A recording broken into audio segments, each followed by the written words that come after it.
Welcome back, my roguish renegades. Welcome to another Renegade Society radio show. I'm your host, Amanda McKnight, and today we have some pretty cool and exciting guests. I'm really excited to talk board games with them. Having watched some of their videos on their channel, it's pretty cool, and they're super into a very specific type of game that I am also super into. So hopefully you are into that too. All right, and before we jump into this, I just have a few announcements for y'all. We do have the Wordlings now available on Roll20. So that has a new adventure module featuring new custom maps, a character compatible compendium expansion, character mancer, compatible compendium expansion. That's hard to say 3 times fast. And a player token and handout pack. So Roll20 is everything that your group needs to start playing Wordlings online. So if you were like, how can I do that? And how can I do that online? Roll20 has got you with all of the good Wordlings goodness. We also have our Renegade Con virtual winter edition coming your way February 12th to 14th. I'm super excited. It's going to be so much fun. Our last virtual con was really great. So you definitely want to make sure you get your tickets for free online to get access and get access to all the demos, the workshops, the panels, and tons more. We also have Hadrian's Wall available for pre-order on our web store, so check that out. And our Twitch schedule is going to involve keeping Monday more phenomenal. Once again, we got more Power Rangers coming your way. Wednesdays are Vampire Wednesdays. And then, of course, we have the Renegade Society radio show every Friday, where we're going to be talking to lots of cool guests this month, next month. It's great. And we have a really cool giveaway today. Speaking of our show, we have Space Battle Lunchtime that we'll be giving away, and the code word will be given to you later in the show. Desiree will provide the link in chat, so just make sure you click that and you can enter the code word there. All right, friends, and if you have any questions for my guests today are coming to us from Before You Play, and we've got Monique. Oh, I'm not going to say your last name right, Monique. I'm going to apologize in advance. How do I say your last name? So we have Monique and Naveen. And what are both your last names, and how do I say those? My last name is Makasaet. Yes, it's a challenge. Makasaet. All right. Makasaet. Yeah, it's pretty good. Yeah, my last name is Sharma, which is the Smith of India. Yeah. Oh, okay, cool. I love it. I love it. Awesome. Well, welcome to the show. Thank you so much for being here. Thank you. And tell us a little bit about who you are, what you do, and where we can find you and your work online. Please. Sure. Yes, we are a married couple who does board game full 2-player playthroughs with reviews. We primarily post on YouTube. We used to do a lot of more Instagram, but now we're focusing primarily on YouTube. We do want to kind of start that back up again, but you can find us under Before You Play on YouTube. That's amazing. Well, that's really awesome. And I feel like this is a really great time to be focusing on 2-player games because a lot of people are kind of holed up and, you have who you've got and that's all you have. I personally have always loved playing 2-player games because it's also very hard for me to find like just a lot of people and get them and corral everyone together. Yep. Yeah. That makes sense. So yeah, I personally was watching your stuff and was like, oh my gosh, this is so perfect. Especially when you go into games that are like, not inherently 2-player games. So like when you're like, it's not all just, for those of you that are wondering, it's not all just like, like patchwork and stuff that's specifically 2-player. Exactly. It's also a really good examination of these games that, are 4 to 6 and how do they actually cater to 2 players, which is awesome. Yeah. And so what inspired you to get started in content creation and sort of how did that come about? So you started on Instagram then. Yeah. So this was like the very first time we started was like 3 years ago. And we started an Instagram because we thought, we love board games so much. Like, how can we share this with everybody in the world? Exactly. And we saw that there's a pretty strong community on Instagram where Instagram is primarily a photo showcasing gallery kind of social media platform. So all they do is we all just share photos. So it's like a nice, happy way to do that. And so we started one about 3 years ago and got too busy and it just ended. Yeah. Yep. So then we were still playing games during that time. It's just we weren't posting regularly. Yeah. With content, you have to be like very consistent for a very long time. Yeah. So. It's a lot of work too. And it can get the hard thing is when you are making content and then it kind of becomes at one point like a chore and then you kind of need to re-examine and be like, okay, like why am I making this again? Why do I love this? Yes, and then, exactly. And then finding that motivation. And sometimes it is just even like, oh, it's not really the content, like the the subject matter. It's more how we're making the content. Yes, exactly. Totally. There's definitely a honeymoon period for any kind of content. And eventually you have to find what continues to drive you, right? Yep. So when we first started our YouTube, it was because I was actually a guest on a friend's YouTube channel. And I kind of saw everything that she was doing with all the planning and everything just kind of that went into that. And I thought, wow, that could be a really nice way to try to teach people how to play games, because we would teach games at our local convention, which is TuchiCon in LA. Nice. And we really, really love doing that. So we thought maybe this would be a good way to just do it in a bigger scale, or just like access people from not just LA. Yeah, and Monique is a very creative person, so she's always needed a creative outlet to kind of just keep her driving. And so this was one way to be creative. And so I think that's why she gravitated towards actually taking that leap and that step towards actually creating this content. That's true. Yeah. So that was, and then when did you come into it, Naveen? So like you're saying Monique has the creative drive, but now you're also helping make the content. And even before, you were still helping make it. So I do not have a creative bone in my body. I'm a tinkerer. So I will like, oh, what does that level do? Okay, what if I move the lights kind of like that? Will that do something? Oh, no, that's not good. So I was doing a lot of that. And then like we were talking about before the show, but we would do the tutorial videos basically, which take up a lot of time. The editing, the scripting, all that stuff was becoming a little bit more of a chore than what we like to do. So we decided that we wanted to do playthroughs, and that's kind of, obviously where I would come in and then become the second player. And so once we started getting the flow of that, I got more comfortable on camera. Then I saw more fun in it, and then now here we are. Right, because with tutorial videos, that it would take us like 1 week, to do one game.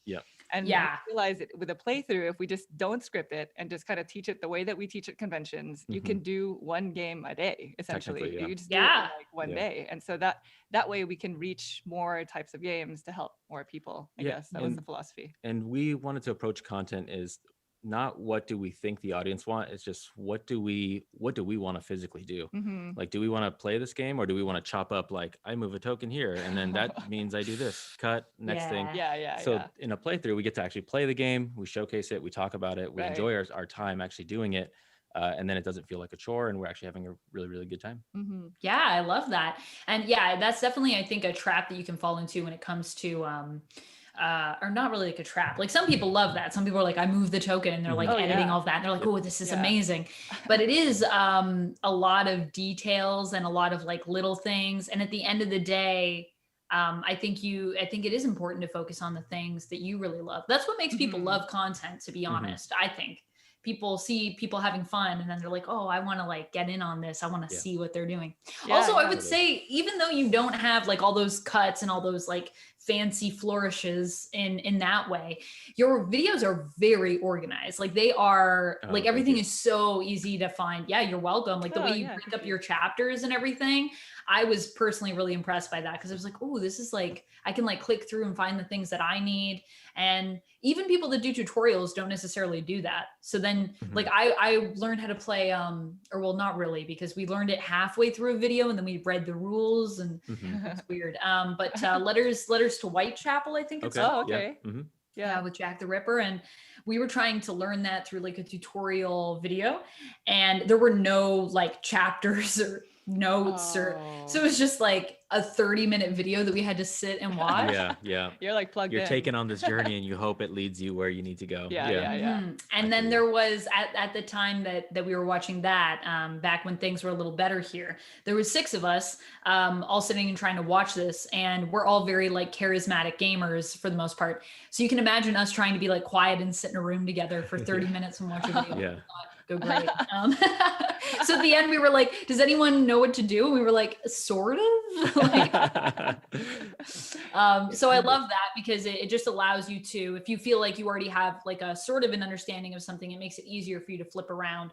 Or if I just wanted to be like, oh, I know this part, I can jump over here to learn a part of it. Or if I just even want to watch you play it, like maybe I've learned it, but I've never experienced it. Like it's just a game that I have on my shelf right now. Especially because it's like long form content, what we do. Sometimes these games are 2 hours long. So we don't want the timestamp on the YouTube video to scare people and be like 2 hours. Oh no. And we understand that people people come and watch videos for different reasons, and we respect that. So not everybody's going to want to watch the playthrough. Maybe they just want to see the review. Yep. So that's but it makes it so versatile. That's versatile. That's the great thing about your content, is I really think it brings in like everyone that's interested in games. And I love that message of, you know, like being people that professionally teach games and being like, how do we teach games and then like bring that to people, because it's true, at a convention there's only so many people you can reach, right. And I will make connections at conventions where I've taught games or where I've just been there gaming and had all that knowledge, and people will chat with me, and I like get people's socials so that if they have a question about something or if they like want a recommendation, they're like, oh, like, can I ask you questions about games? I'm like, yeah, just like shoot me a message. But you know, that's awesome. like maybe 4 people that you, awesome. Yeah. But it's maybe like 4 people that I get to connect with like that each con. Yeah, which exactly. is cool. Yeah. So when did the 2-player perspective come into it, or how was that shift like, and why do you think it's important to focus on 2-player games? Well, I think the shift to 2-player just kind of happened naturally. When Naveen, I think he joined like a month after we started, a month or two, like a month and a half in. It was pretty early. And as soon as he jumped in, we were like, okay, well, there's just 2 of us. And this is the easiest thing, because we can film at like, because we're night owls. So we would film at like 2 a.m. and we can't bug a third person to do that with us. So get up at 2 a.m. and play this game with us. Exactly. Come on. Yeah, we're playing in our pajamas, you know. And so the 2-player perspective has just resonated with us for a very long time, because we are our primary gaming partners. Exactly. And we know a lot of people who that is also the case. And so and like right now our focus is on like the heavier games. And so that's another part of, I guess, why we like to focus on the 2-player perspective, is because a lot of times those heavier games, people focus on like multiplayer. Right. Yeah. And so this is a way that you can play this big heavy game with just 2. Yep. Exactly. Right. Yeah. You get more focus, I find, with like Euros and heavy games and those crunchy things on like a 4-player perspective, as opposed to 2. So that is really cool. And what was I going to ask? Something just came up when you were saying that. I lost it. It was just like a thought. Well, yeah, but it'll come back to me. That's really awesome. And I like that is sort of, you just, I was going to ask you about as players and as 2 players that often play together. Do you find that there's a lot of things that you agree on when it comes to why you enjoy a game, or are you very different when it comes to your gaming likes and dislikes? Well, honestly, we're about 90% compatible when it comes to games. I would say we agree a lot. I would say we're a little bit less. Okay, well then we're not. Here we go. We're disagreeing now. There's a percentage of incompatibility right there. Yeah. What would you say, Monique? I think that we definitely have our own genres of games that the other person doesn't like. We should have did this with Wavelength. We should have done that. What percentage do you think Naveen thinks you're compatible? What percentage? Oh man, Naveen, that's a good one. Definitely likes like economic games and like the driest of dry Euros that you can find. That's like, wow, it checks all the boxes for him. And for me, I like to play games that have text on the cards with a little bit more flavor and story. He's like, I'm not gonna read this card. Just tell me what the card is. Like I get 2 or. Ultimately, the story tells me I get 2 or. So we definitely like differ in that respect, but for the most part, just like the heavy Euros that we feature on our channel, we see eye to eye. Yeah. Oh, okay, cool. So there's some overlap, but there's some differences. That's cool. Yes. Because I find as well with 2 players, when it's always interesting when you like play a bunch of 2-player games with someone, and then you're trying to like, you're like, oh, is this a person like I can continue to play like all of these games with, or are there certain things I can play? So it's also cool. I mean, I think the cool thing too when you make content together is that it's kind of like, well, we're going to try things because we're just going to try them to make content. Exactly. For fun. Totally. Yeah. It also opens up your I guess your gaming palette in a way. Yes. Totally. Sure. Yep. Is there anything that you've actually played that you would never have played before you were making content? Is there anything that you surprised yourselves with? That's a good question. That's a really good question. I think the answer is definitely yes. But now I'm struggling to find out. Yeah, I can't grab onto any specific any thing. games. I would say, well, recently we played Beyond the Sun. I don't think we would have picked that up had we not been making content. Yeah. Because we are kind of like, I guess it's kind of not necessarily the greatest thing, but we stick to things that we know we're going to enjoy, right? Like when, in terms of not making content, if we were just buying games and playing games on our own, we'd go for like designers who we are familiar with, or like companies and judging a book by its cover kind of thing. Sometimes, yeah. Yeah. So that's a game that we cover that we probably wouldn't have played. Yeah, we really enjoyed that one. Yeah. So that's pretty awesome. And what was there something specific with that game too that sort of drew you to it to make content with it? that was a game that was positioned to us. So somebody, there was, I think the publisher, like, hey, yeah. Want to check this out? Exactly. Yeah, and so we looked it up and we're like, okay, this is like their big release of the year. There must be something going on with it, right? And then we hadn't played like a space game in a long time. We don't do a whole lot of space themes in Not general. too much, yeah. Oh, wow. So we're like, let's just try it. And it was surprisingly very good. It's a really good game, yeah. So that's great. I love that. Nice. I love when you're like, I don't know, like there is a thing we could do. I guess let's just say yes and see. And then it turns out to be like awesome. And you're like, oh, I'm glad like I said yes to this. Yeah, exactly. Yeah, exactly. That happens a lot, I think. Yeah. I mean, I think that is the other, like I was saying, the cool thing about making content is that idea that it really frees you up to just say yes to a bunch of stuff. And then you play so many things and you're like, wow. Yeah. I never would have, like, if I were just a consumer, gone to a store and been like, oh, I'm going to pick up that thing on the shelf. Yeah, exactly. 100%. Yeah. And speaking of your channel and just sort of all the content you've been making, you guys have been really successful. Like your YouTube is like amazing. Thank you. Yeah, no worries. You're welcome. You've earned it, especially because, you know, you've only been making content for about 2 years. About a year and a half. Yeah, year and a half, coming up on 2 years. Yep. Yeah. Cool. So about a year and a half. And so that's like not a lot of time relative to, you know, how long some people really grind the content and really like have to churn it before they start to see that growth. So that's really awesome. And I was wondering if you have any advice for other people that are sort of starting out as content creators, and if you had any ideas about what you think has sort of contributed to your success and your growth over that period. I think, that's a tough question, because I think the answer to that kind of goes back and forth, I guess. Yeah. But the biggest thing is don't focus on the numbers. A lot of people focus on the numbers so much. And like till this day, we'll look at the numbers and think like, oh, okay, that's great. But back to why we're doing this, right? Yeah. So I think that if you do what you love the most, and I don't know if this sounds cliche, but if you like truly do what makes you the happiest, people will feel that in your content, that like this is what you're passionate about. It'll come off in the videos. Be more inclined to follow that, because we're true believers that there is an audience for everything, you know, for everything and everybody. So it's just a matter of finding the people, right? So kind of like eye on the prize, make goals and just eye on the prize. I think it's what we said earlier, that you make the content that you enjoy making, not so much like, oh, okay, that's what these guys are doing, so I'm going to do what they're doing in order to try to emulate, you know, what that is. Just if you like playing games and you want to film you playing games, then go that route. If you want to teach games.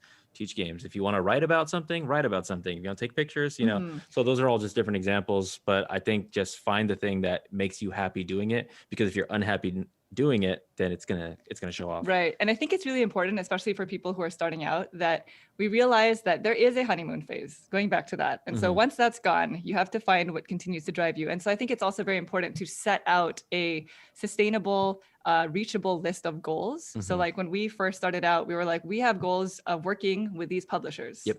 So, you know, setting out those goals and an actionable plan of how we can do that eventually will kind of lead you down the right path. That was a real thing. Monique actually made a list of publishers that she really wanted to work with because I really loved them. And so, actionable goals, I think. I love too when you get to work with the publisher where you're just like, oh my gosh, like I've loved all of these games. Yes. Yep. Very exciting. It is very exciting. You're like, I have this awesome connection now. It also makes it like a lot more personal, like your connection to that company, which is really nice. Yeah, a lot more meaningful for sure.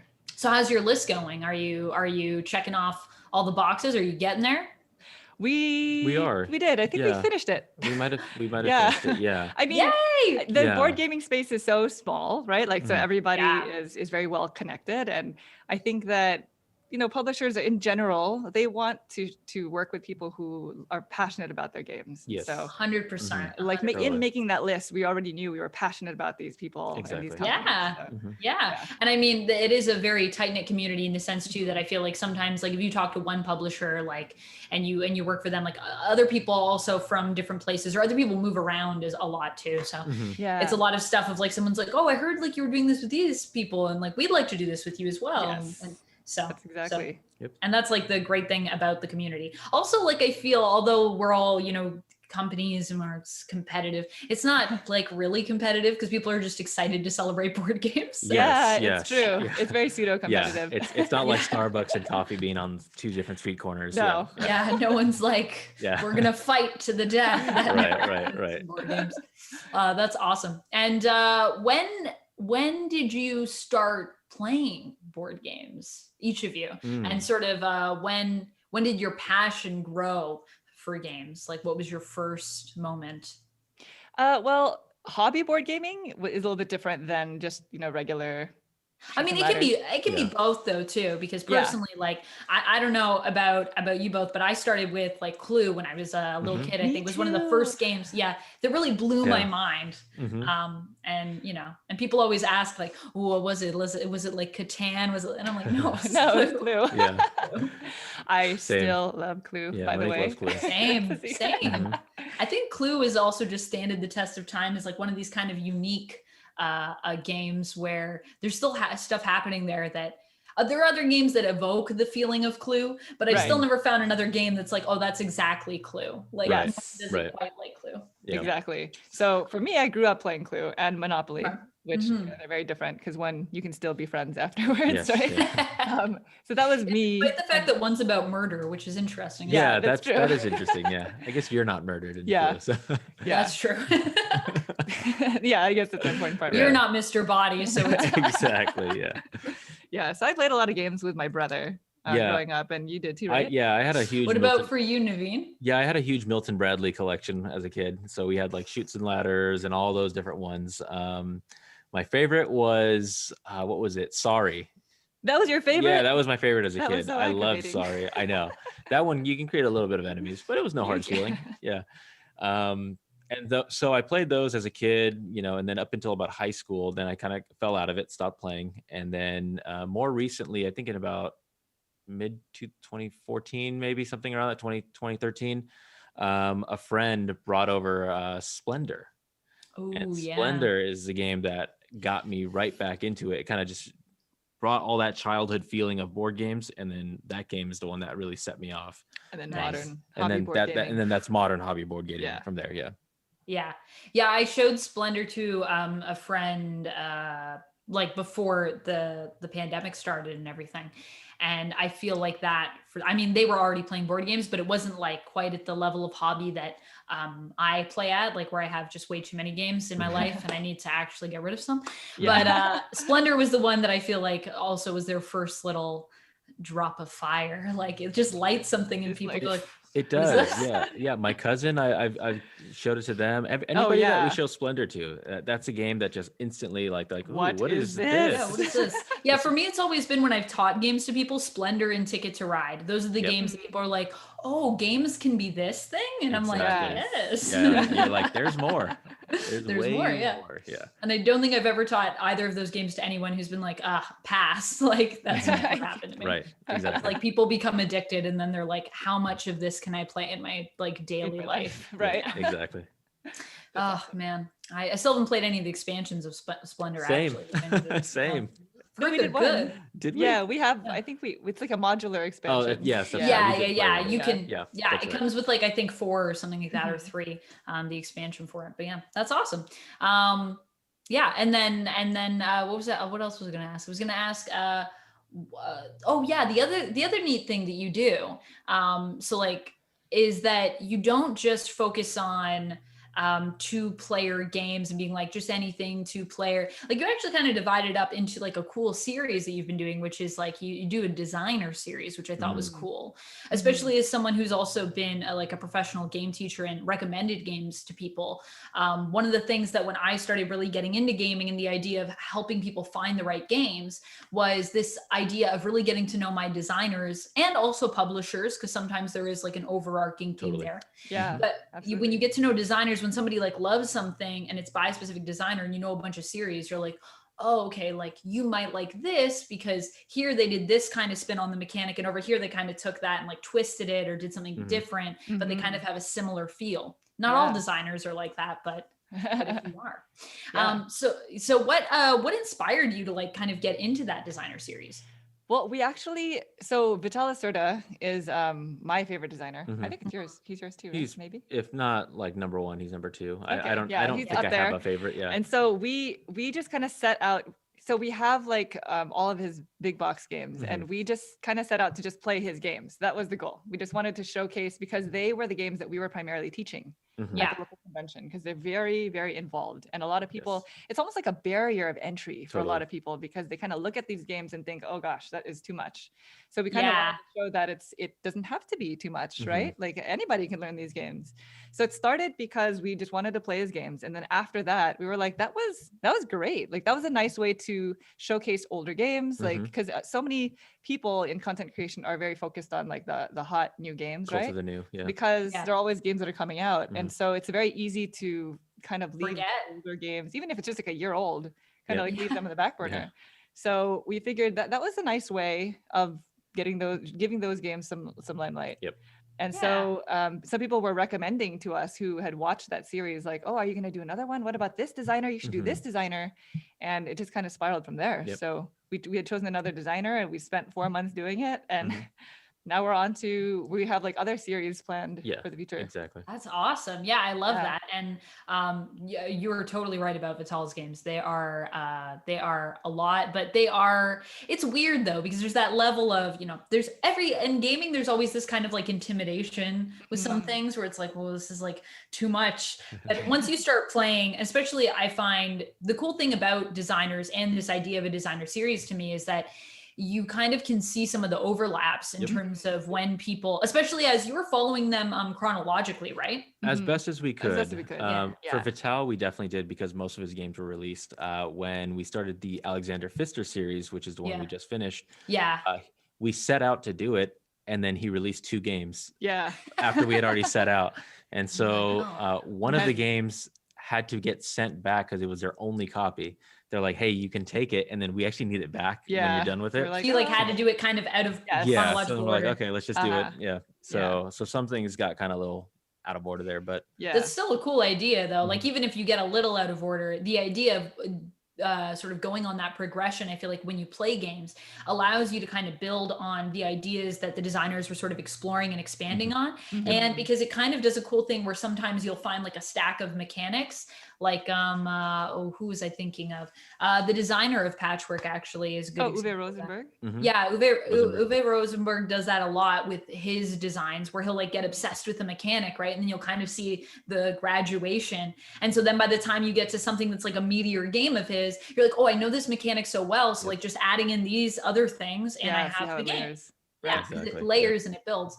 It's really cool because I feel like it also makes those crunchy games, if people are following the series, like less intimidating. It's funny that you mentioned him, because we might be embarking on a series. I will definitely watch that series. I love him. He is, I think, one of my favorite designers in terms of games. Us too.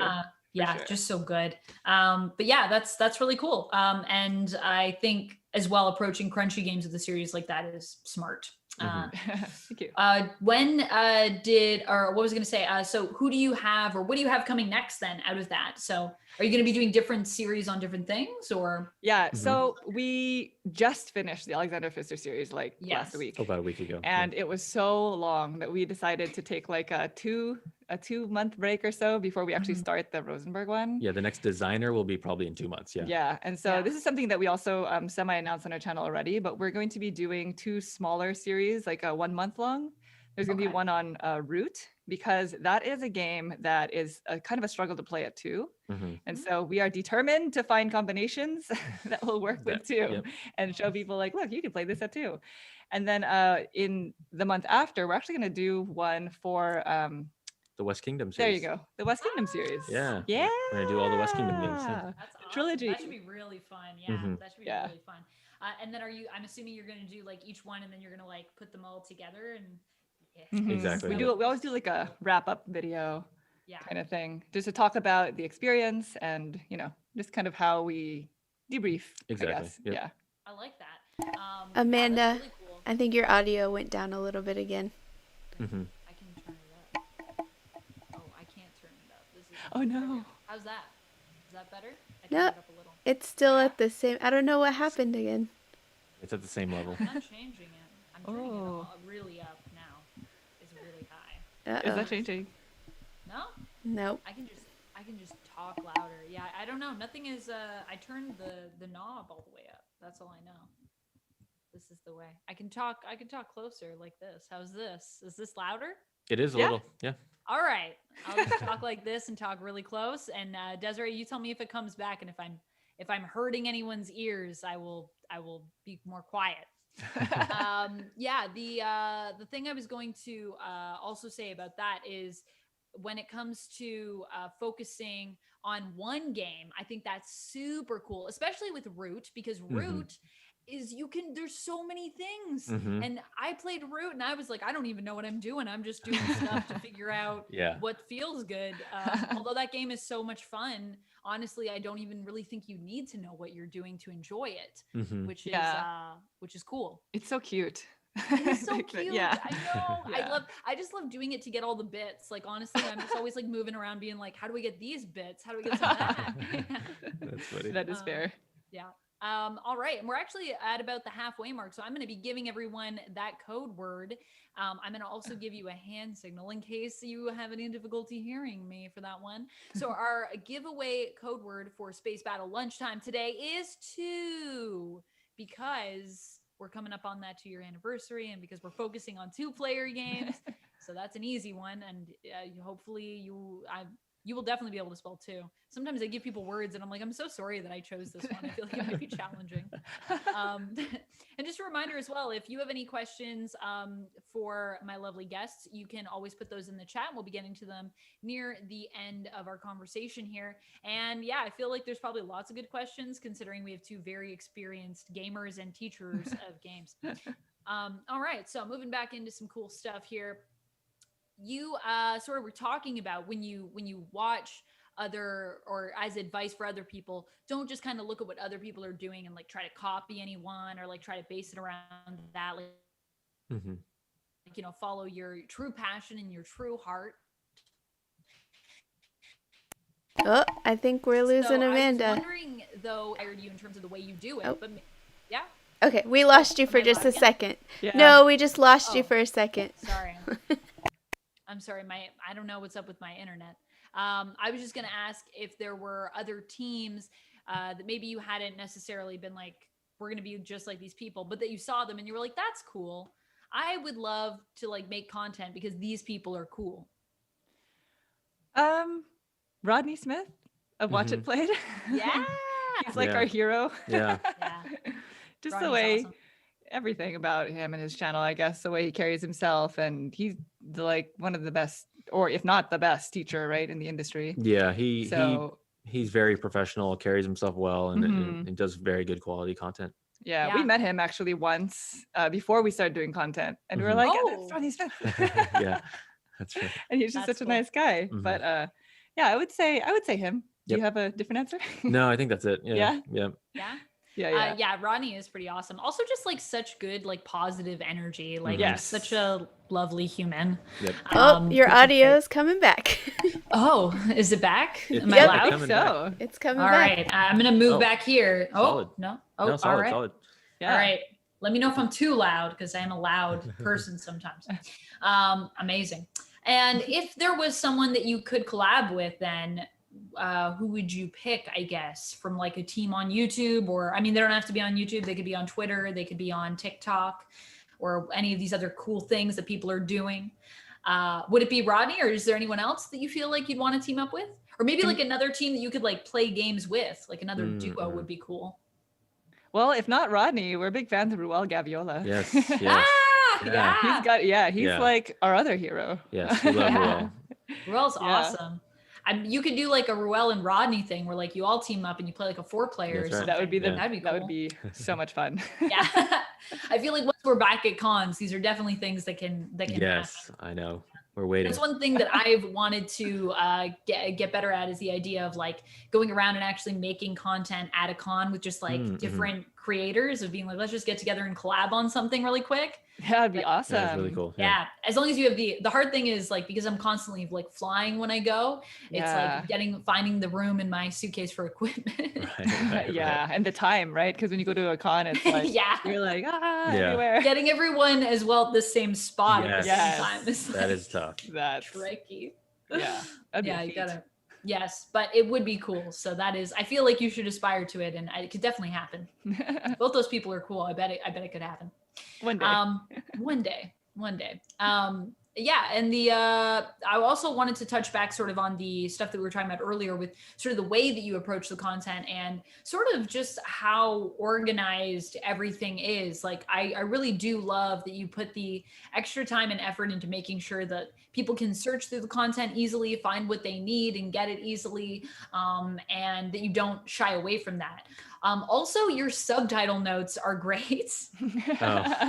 I love them, and they make me very happy. When you put in little things of like, we did this, but this part was actually like a little off, just so you know. Yeah. But that's also great, because part of the thing with teaching too, and I think there are a lot of people that don't necessarily think about this if they're not game teachers themselves, is that like, you're never going to be 100% right all the time for everything. I don't know how a lot of the ways that you learn games is actually, how do you prefer to learn games? Are you rules readers? Do you prefer videos? Do you prefer a friend to tell you? We're very different. We're very different on this. I read the rule book every time. I can't learn any other way. Yeah, it would take like a big reason why for me to not read the rule book. He likes video. I am a visual learner. Yeah. So for me, I cannot just take the rule book and not see any of the components and be like, okay, this happens. I need the components all there if I'm going to read the rule book. If not, then I have to go with video. Yeah. I mean, I'm also like, I love to read the rule book, and I love, like, if I'm teaching it to someone and it's like going to be just me and I got to like know everything. I'm like a religious rule book reader. Like, I'll read it back and forth multiple times to make sure I know everything. And then even still, I miss things, of course. Yeah, it is like impossible to not miss something. Especially when you're playing like a big game. Like, you're like, I'm probably going to get one thing wrong. Right. Every time we film something, I actually reread the rule book right before we film it. Like, we'll be sitting at the table with the camera there, and I just read it really fast. Through it, and if we still like miss something, it's so hard. Yeah. Always, yeah. And then the other thing is, I'm like the type of person that I actually like to like learn as I play. So I like when actually I have a friend there that can, if I'm just learning a game for the first time with someone, like chill, then it'll be like, let's just tell me what to do. Like, I just want to start, because I always find once I start like doing things and seeing how things physically work, because I'm very hands-on, it's like easier for my brain. Especially as some rule books, although we're living in a golden age, I think, of rule books, but they're getting much better. Much better. Yes. When you go back to some of those older games, you got to read a rule book. You're like, whew, someone needs to take a look at this again. Yes.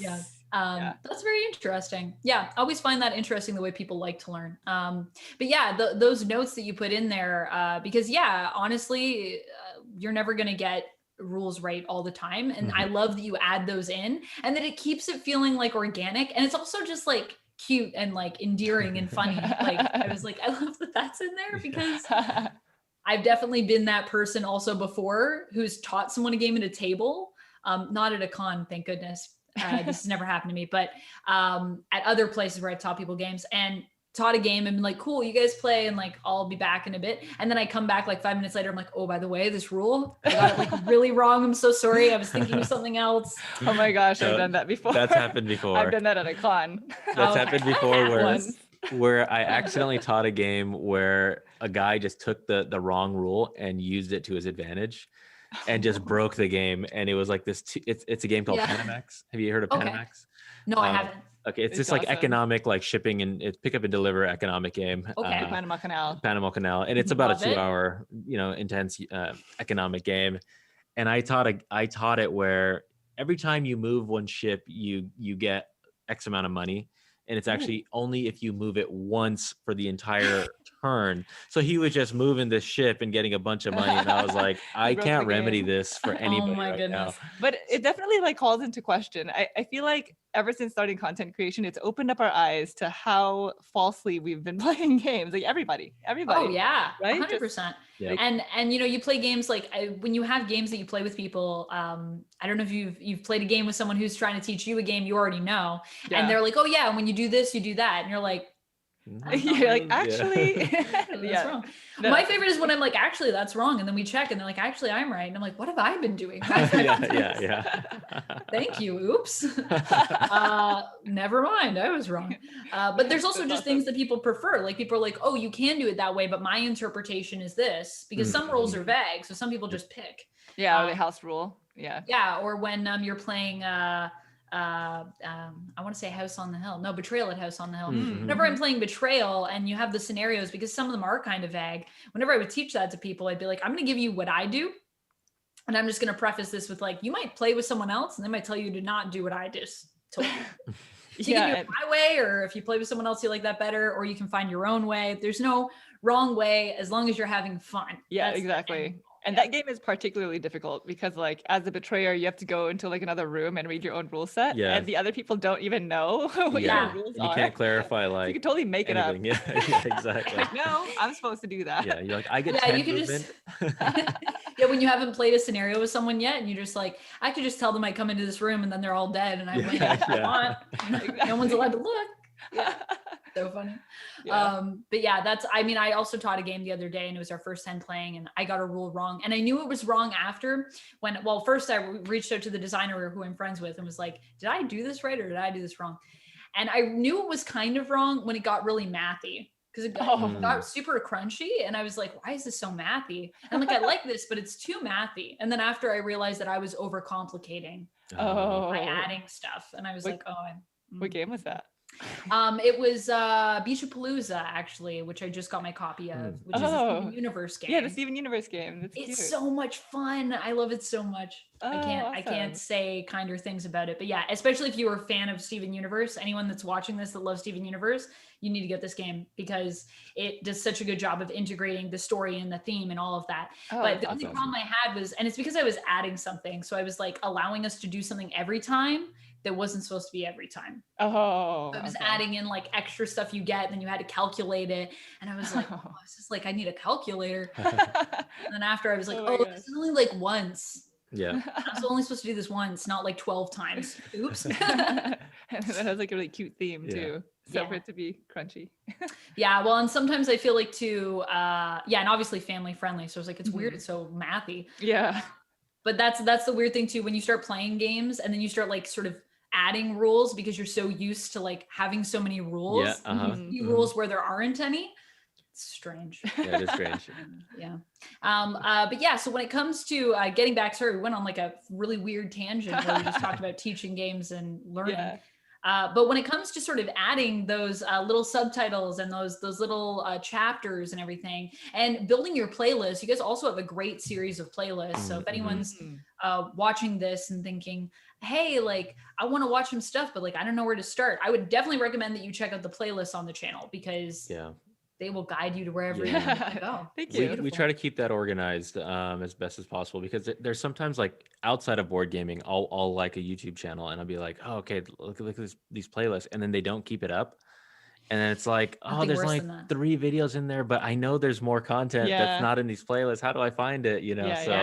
I don't want to put that on anybody else. It's good that you sort of try to keep it going as you're going because it only gets more massive as you go. And then I have friends, like I keep track of videos that I do on different channels too, and like have playlists on my own.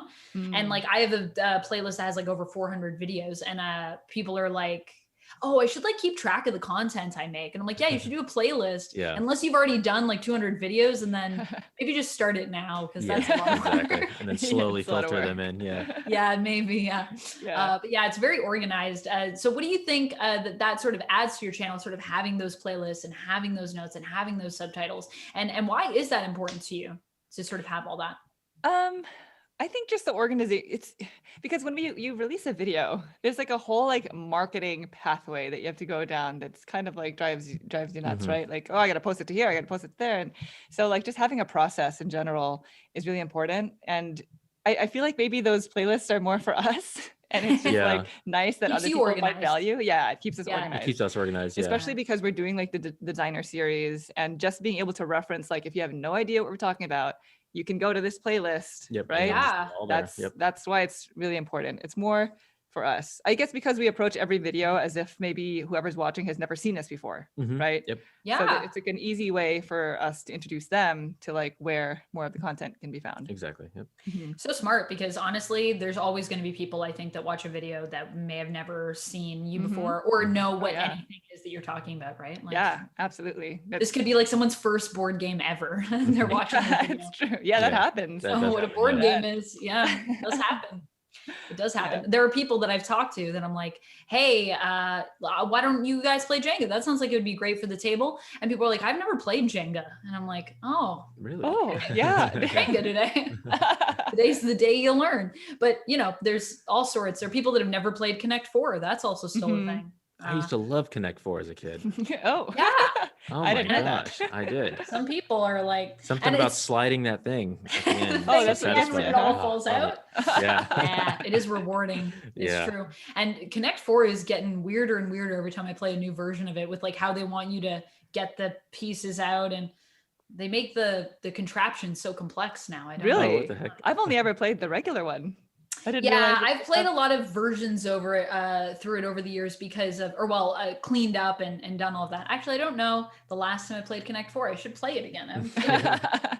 But because I worked at like a board game cafe, we always had to like update our copies. They get Oh, broken. yeah. And so we'd always get these like new Connect 4, and like new games are so, when someone updates like an old game, like Life, the game of Life has also gotten so strange. And I'm like, Oh gosh, I can't wonder play what's the in new there. version. It's Really? just really simplified in a way that I'm like, I feel like this doesn't need to be simplified, but Yeah, I feel like that was already.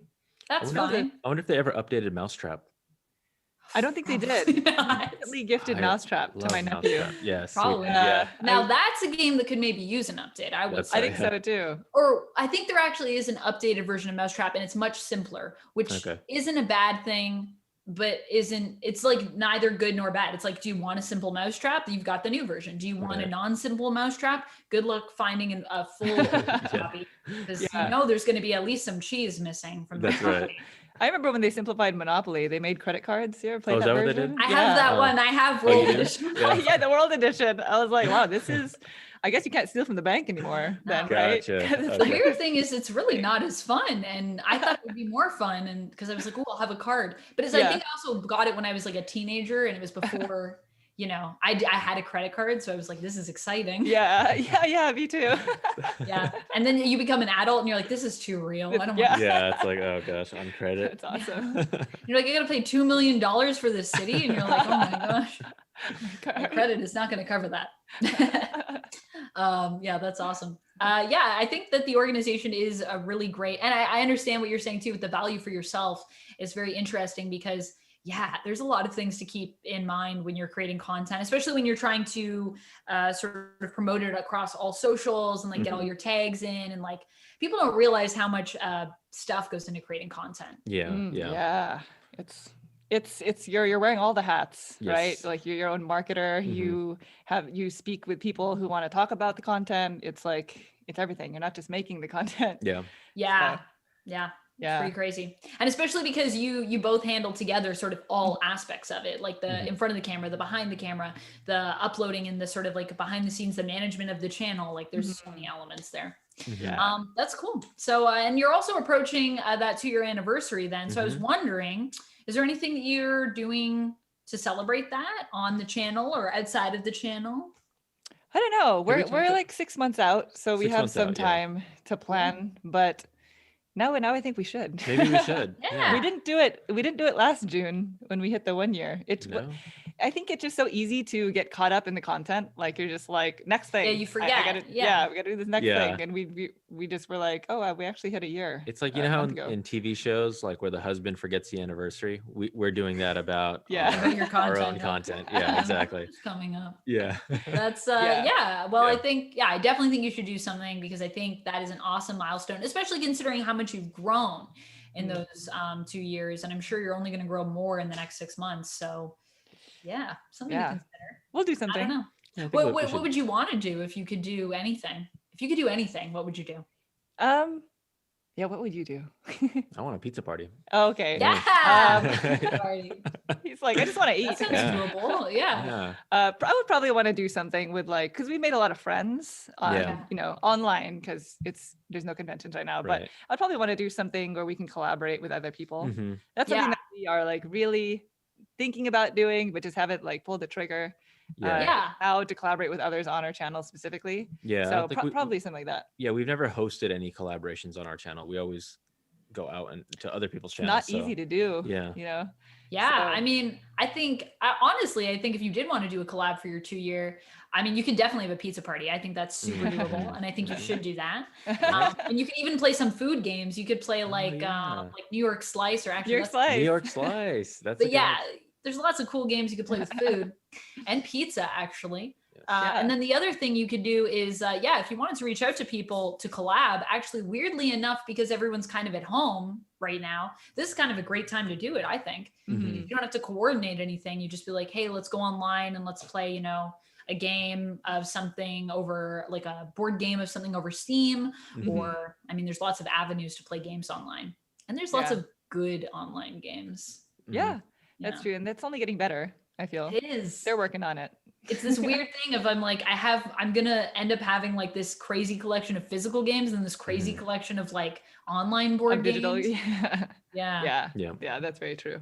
Yeah. It's not a bad thing, but it's something. A thing. It's a thing. It's definitely a thing. For sure. And before we go to some questions from the chat, what are some of your favorite games to play currently?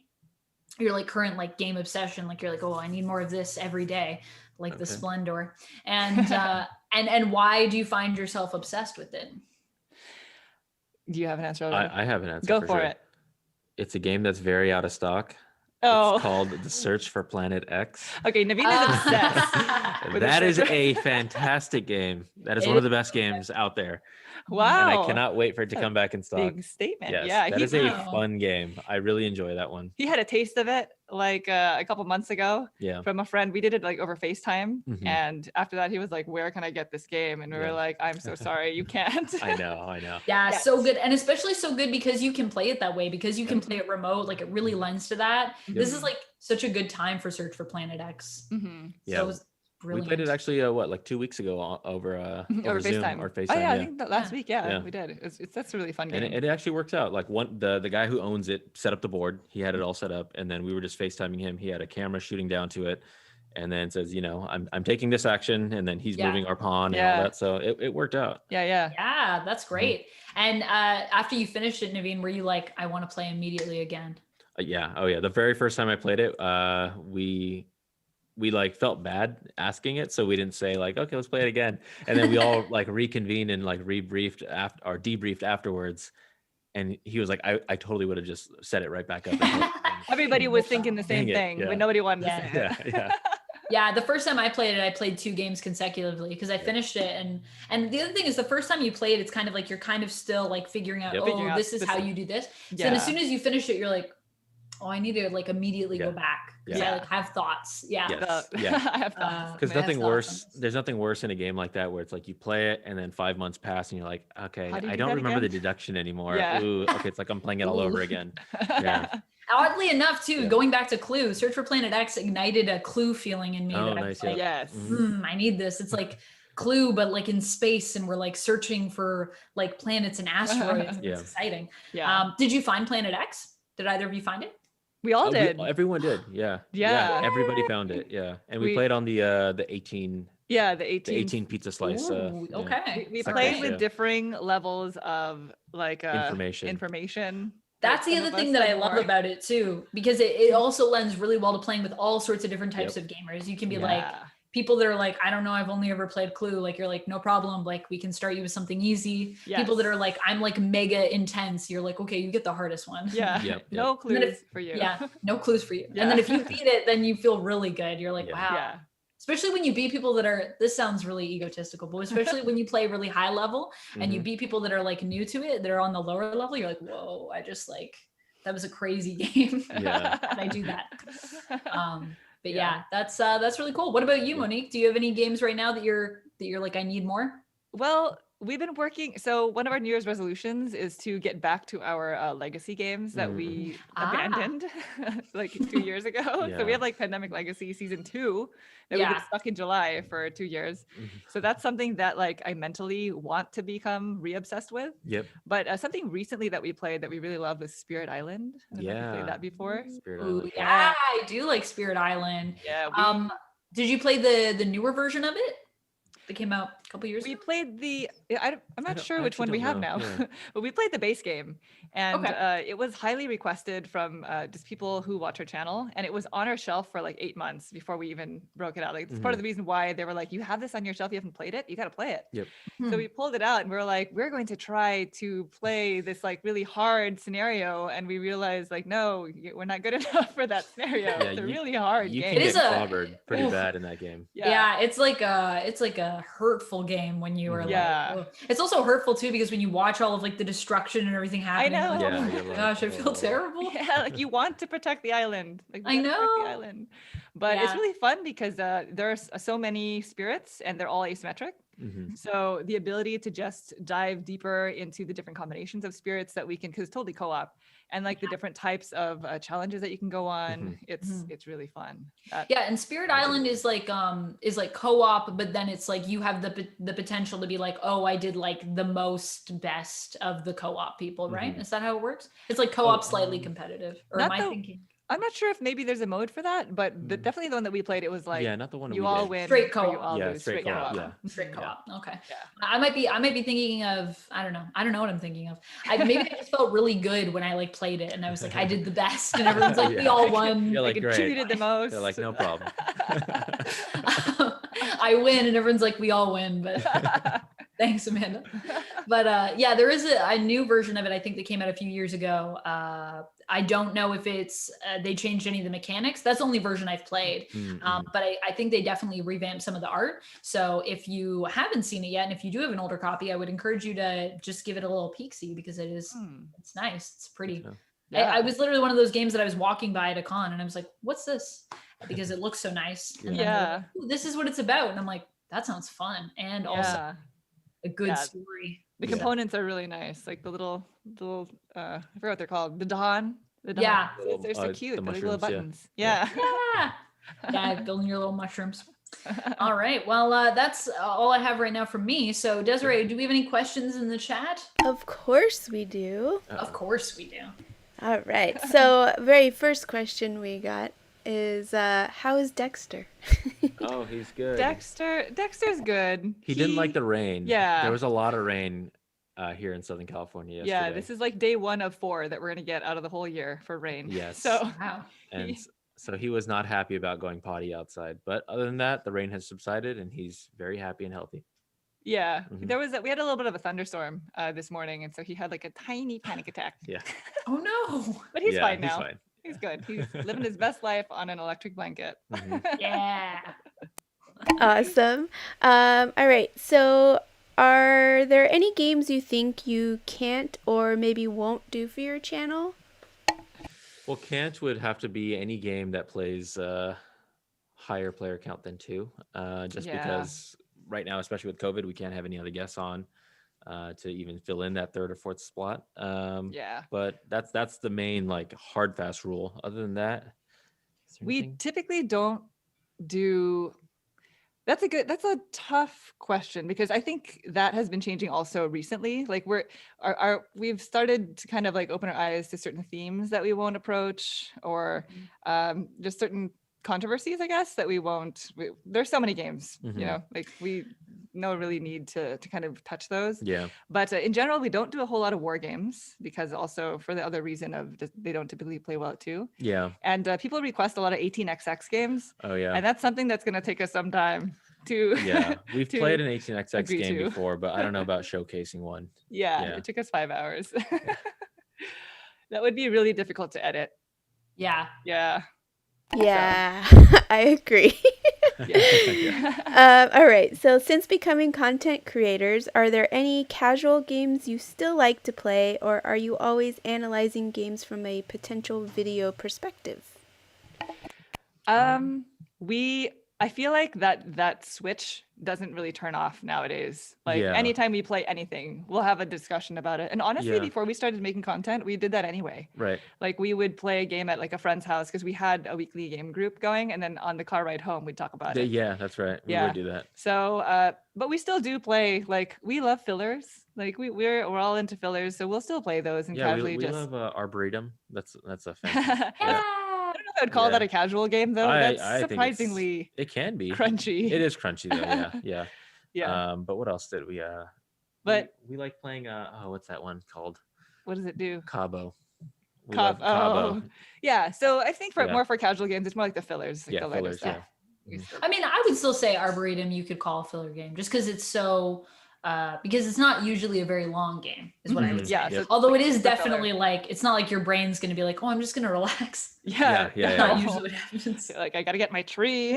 I It works need this this way. path. Yeah. Yeah, unless you're just playing for like the prettiness of the trees, which I do have Right. some Yeah. friends that just like to play, and I'll be like, that path is not the most efficient path, and they're like, it looks good, and I'm like, okay, Yeah. Alright. Can't argue with that. That's a Can't tough argue one.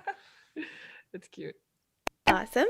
All right. So, next question. Do you have a favorite cookie? And Panda Angel may want to bribe you to play.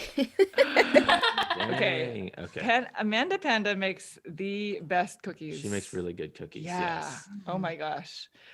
She dropped off some cookie dough recently. What was that? I think it was just like chocolate chip. Chocolate chip and an espresso one. Yeah. They were both delicious. Yeah. I'm kind of I don't explore. I'm chocolate chip. Just chocolate chip all the way. I might put it in the microwave and make it so that the chocolate chips melt and I'm good. Yeah. Chocolate chip is like probably the number one. You know what I really like is chocolate chip peanut butter cookies. Really? yeah. Yeah, those butter. are really good. I mean, Naveen is like an ultimate chocolate fiend. I So am. if he could find like chocolate on chocolate with more drizzled in chocolate, Yeah. he'd like that. Like at BJ's, they have this Pizookie. That's like the triple chocolate Pizookie. Okay. I can totally get down with I that. don't know who Yeah. else who can handle It's that. so good. Yeah, Except for I know. Naveen. It's like a chocolate cookie with the chocolate ice cream and like I Oh think my like God. a fudge ribbon on top of it or something. Ooh. Yeah, yeah. That sounds good. Yeah, I I'm don't get into that. chocolated out. Yeah. Do you both have favorite cookies? I don't know. My favorite cookie, I feel like I would say it's like cold here in Canada right now. And my favorite holiday cookie is ginger molasses cookies. Ooh. Yeah, I make some of Wow. around the holidays. And at Tim Hortons, they have like a mean ginger. I sound so Canadian right now. But yeah, at Tim I Hortons, love they Tim have a Hortons. mean ginger molasses cookie. Yeah. Yeah, they got some good stuff. And so that's always one of my favorites. But yeah, what about you, Desiree? Well, cookies are like my favorite dessert, so Oh. I will take any cookie pretty much. But I do love peanut butter as a flavor for most desserts, and if you pair it with chocolate, it's even better. But I Yeah. do love a good old-fashioned peanut butter cookie. Nice. With the hash marks. so Yes, you know it's peanut exactly. butter. Yeah. That's how you know it's a legit peanut butter. Yeah, really. you're like, I smashed it with a fork. Yeah. All right. What camera do you use primarily when filming, and software? They're asking as well. Ooh, that's a Okay, good question. Yeah. So it's kind of interesting because we use our iPhone for our front on The camera. front on is an iPhone. Yep. Oh my gosh, it just makes life so much easier. And then for our top-down camera, we have a camcorder that we're phasing out because it was terrible. Yeah, yeah. So we used to have the top down. If you want to know the exact model, it's a Canon Vixia HFG21. Canon Vixia There you go. HFG21. That is the exact model. That was a full 1080p camcorder. It's good. It was good, but for some reason the clarity on it wasn't the best. Yeah. one of the things that we have a problem with is we film in a big room. Like the ceiling above us is quite tall. The room that we're in is a big living room. So we have issues with lighting. So we have to light not only the table and make sure that we don't create a lot of shine on the table. Sorry if this is getting really technical, but I'm assuming somebody asking wants to know more about the technicalities. So because the shine, we have to focus on getting just the right amount of shine onto the table so we don't create those little, shiny patches throughout. But also the lights have to then like turn and still hit us in a proper flattering way, if that makes sense. So we can't just be like lit here, lit there, How many lights do you typically use when you film? We have two softboxes. So I have it. I watched a bunch of YouTube. So like a guy was like, there's a technique where you can like flick it so that the light rays just graze across you. So, and then the top down light is coming from this angle and actually hitting the table. And we've been using it and it's okay. They're okay. They're like a really beginner, like setup, not beginner, sorry. It's like a starting package setup softbox that you can get that's pretty affordable. So they're great for people who are starting out because you don't want to like go and invest in like really expensive stuff if you don't know that you love doing this, right? Yep. Yeah. It's hard too, even when you get a key light involved, that's when you introduce a lot of shine. So then it's like, I need key light, but I also don't want it. And I think LEDs are probably preferable though. Because you can dial it in just right. With softbox, it's, at least for ours, it's just on or off. So you can't really take. And for editing software, we are the like we are the one out of like 3 people that we've seen so far who use Final Cut Pro. Yeah, Final Cut Everybody Pro. uses Premiere. Yeah. And I feel like that's maybe the standard, but it's like the one program that I had a little bit of knowledge on going into it. And we don't want to learn another program. So Final Cut Pro. Final Cut's good anyways. Nice. Yeah. We're not making like big industry movies anyway. So all right. So which publisher is your favorite and what is your favorite Renegade game? Well, I know Naveen already answered that question. I gave it away. Search for Planet X. Arboretum is, I think, maybe mine. Monique really likes Arboretum. I do. That was what, like, even before we started making content, I was That's you know what? That is the very first tutorial video. If you ever go back and sort by date, that's our very first tutorial video. That's our very first YouTube video. Was a tutorial for that game, and it's extremely embarrassing. So I don't suggest anybody watch it. I was in this go watch phase of like, I don't know if I want to show my face. So I was like, I'm gonna just do this tutorial from here down, and it was pictured a little bit too high, so it just looked like I was a person who forgot to include my head, I guess. Don't watch it, but yes, that is our first video ever. I don't know. I love that. I personally think there are some people on YouTube actually that literally just shoot like just here and then they like voice over everything, and it's really Have you ever heard of a guy named Binging with Babish? Yeah, Binging with Babish. Yes. Just one of the people that does that. Yeah, unless he's doing is like behind. Yeah, and apparently he also has like a body double or something. No.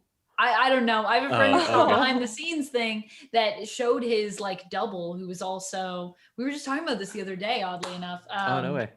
But yeah, and we were talking about the voiceover element because there's also a person that I watch that makes cocktails that does that from the neck down. So actually you look very professional probably is what you just look like these models. Did you do a voiceover or did you just do it while you were talking? I did a voiceover. It was like a script, record the voice, and then do the body stuff, which is funny because I'm just like this, like behind the camera. Yeah. Gotta make it look like I'm talking. Because at least in like Binging with Babish, it's like I'm chopping the tomato now. Like, clearly he's chopping the tomato versus like I'm pointing here now. And sometimes I'm not even pointing. I'm just like pretending to talk, so my hands are just going like, oh my god. That's right. That's right. I love it. I feel like I have to go look at this video now. I know, you're just making everyone want to watch it. I know. Oh god, gotta put that on private. Also, I feel like you love a game when it's like your first tutorial video. That's how you tell. That's what everyone always starts with, right? The games that they're like, I love this game. I gotta teach everyone how to play. That is true. That's so true. That is so true. Yeah, that's probably it. I'm sorry, I totally forgot the other parts of that question, by the way. What was it? Oh, it said your favorite Renegade game, and then do you have a favorite publisher? Oh, we have A handful. Renegade. Renegade. We do like Renegade a lot. We do like Renegade a lot. Yeah, you guys, Renegade is great. Yeah. Like I feel like they do everything right. Consistently. Yeah, good stuff. consistent. Yeah. It's a good brand. We really like Eagle Griffin. Yeah. Because a lot of their titles The really Vital. resonate with the type of games that we play. Recently, we've really liked Capstone Games titles. Capstone Games. Yeah. So a lot of the heavier stuff. I think. Crunchy. Yeah. Yep. Awesome. Question about Dexter. What is Dexter's favorite game? Dexter likes fetch. The ball. Oh Tennis my ball. gosh, he has a little bit of a ball obsession. Oh yeah. It's so bad that we have to say BALL anytime we're referring to it. Like he knows that inflection of ball. Yeah. Yeah. He's like, huh? What are we? We're playing with the ball? Yeah. Exactly. Yeah. What does he think about board games? Does he not really He likes to step on He likes to boxes. step on components. Yeah. Whenever we get a Is there package. game that he likes to step on the most when you play it? He likes to Maybe. step on new Coming over. packaging. Anything that's new. He wants to. Anything He's new, a cult of the new kind of guy. Oh, he loves stepping on rule books. Like that's probably his next favorite thing. He has like a thing about stepping on paper. Yeah. Like if there's like the more important the paper is too, like the More better he it wants to is. step on it. Yeah, so you can't leave it anything like that on the floor. I like that he's a connoisseur of trendiness, though. That Yes. he's all about the new yeah. hotness. He's like, oh, is that new? I gotta climb all over that. I'm into it. Yeah. Yeah. Dexter. Funny guy. All right, let's see. Nova Luna or what is this? Sagani? Sagani? Yeah. Sagani. Sagani. 100%. Yeah. Yes, they streamlined it. Nova, so if you I don't know if you're not familiar with what we're talking about, this is an Uwe Rosenberg game, Nova Luna, that was Both are, originally, yeah. they both are, and then they re-released something that's very, very similar. I almost don't think you need to play both, I guess, if they're so similar. Yeah. But they pretty much streamlined it to make it less like of a chore to play. Yeah, there was some. I can't remember. We played it once at a con when there was such things as cons. Yeah. Once. Yeah, once. And there was like a couple of rules in there that remember. just made the thinking a little bit too much for a game that weight. Yes. And that's so right, they like that's right. removed some of it. They changed some of the rules, and now it's just the fun parts of it are there. So we really like Sagani. Yeah, Sagani. I like the theme of Nova Luna better though. It The was theme cute. and look, yeah. Yeah. I love how that's how it usually goes, though, too, with a lot of those games, with Rosenberg games. They're just like constantly evolving to be like the best version of themselves. And you're just like, Totally. wow, all right. Yeah, Uwe Rosenberg, such a good designer. So good. Yeah. The best too is even when you play the games that are like so like have so many things, it's still good. Like you don't finish it and go like, oh, this isn't as good. It's just when you play the new one, you're like, oh, this is better. Yeah. Exactly. Yeah. I thought that exactly. was good, but this is great. Exactly. Exactly. Yeah. All right, and I think this might be the last question. So curious for before you plays, other favorite board game content creators are. So you did mention Rodney. Are there any other content creators you like following? So we have a few. I'm trying to remember now. I know recently there is this couple from Australia named Thinker Themer. They're probably our most recent, like, wow, these people, I want them to be huge. They're awesome. These two ladies from Australia. They're really cool because they review games on like one person is really into a dichotomy. One person is really into mechanics, the other one's into theme. And so they kind of like talk about games that way. Yeah, one from the That's so crunchy cute. perspective, one It's from the awesome. thematic perspective. They're great. Yeah. Yeah. So I really like them. How about you? Well, I was gonna say that. Who else? It's funny. We did a top 10 content creators that you should be checking out kind of video, and now I'm totally blanking. Yeah, I feel like when and after we did that, we still thought of like other people. Yeah. I'm learning Spanish, so there's a content creator Luna called Aspie Gamer Girl. And she does really, really good video tutorials. I really respect that about her because we know how hard it is to make tutorials. And she'll do them both in Spanish and then in English.